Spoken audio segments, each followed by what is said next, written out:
I am Assalamu alaikum. I'm going to continue my video series that I've been doing about the elections in Ghana and my call on Ghanaians not to elect John Mahama for president. And this time I am going to concentrate my video on the security risks in electing John Mahama as president of Ghana the second time after his first elections in 2012 failed in 2016 when he failed to secure re-elections. There are a lot of risks in electing John Mahama.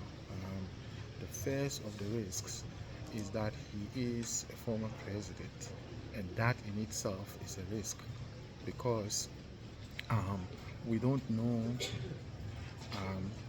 who has offended him in his time in opposition, and certainly he's not friendly with the current administration, the current government that is here. And they are in government, and they are if he wins, they are going to be the immediate opposition. So that in itself is a risk to a significant number of Ghanaians who may not like Mahama. The next thing is Mahama has boys in his party such as Sami Jimfi and Sam George and among others who are on the record as basically threatening the Ghana Armed Forces or threatening personnel of the Ghana Armed Forces and saying unsavory things about the force that is not good and pose a security risk to the country. If you hand over the country to these people, you don't know what they're going to do to the Ghana Armed Forces. They might purge the force with their own partisans, and that is a significant risk. And the next thing is Mahama himself as a person is risky for an office of president. Why? Because it is now apparent that when he was defeated the last time, he never really sat down and did a rational and scientific analysis of the reasons why he lost.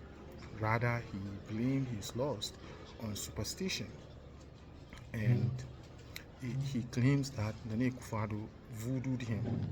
That was why he lost the last elections. He's forgotten that he was in office, and when he was in office, he removed himself from the political process and the communication processes in the country, just as they are doing now, removing themselves from inter-party advisory committee and attacking the electoral commission. That brings me to my last point about the security risk of electing Mahama. He's certainly not going to leave the current senior officials of the electoral commission in place. I am not defending the officials of the EC. I think they are awful and they are incompetent, and many of them need to be removed from the place because they cannot.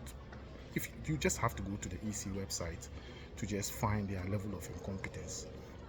But constantly attacking the institution of the electoral commission as the NDC is doing is not good for the country, because if they come and they remove the current staff of the EC and replace them with people they have appointed, the other side will also say the same thing to them as they are saying now, that you've put your partisans in there to rig the elections for you. That is why it was wrong for the National Democratic Congress to withdraw itself from the Party Advisory Committee of that they have, which all political parties come together and see how best they can help the Electoral Commission to make the elections better. The NDC removed themselves from that, and also they failed to use their parliamentary strength to basically make changes to the EC that would benefit them and everyone else in Ghana. And that is also a challenge for electing President Mahama. So this is the end of my video, and it's a series I'm making. Every month I'll post 1 or 2 videos for people to watch. Thank you very much, and thank you for listening. Bye.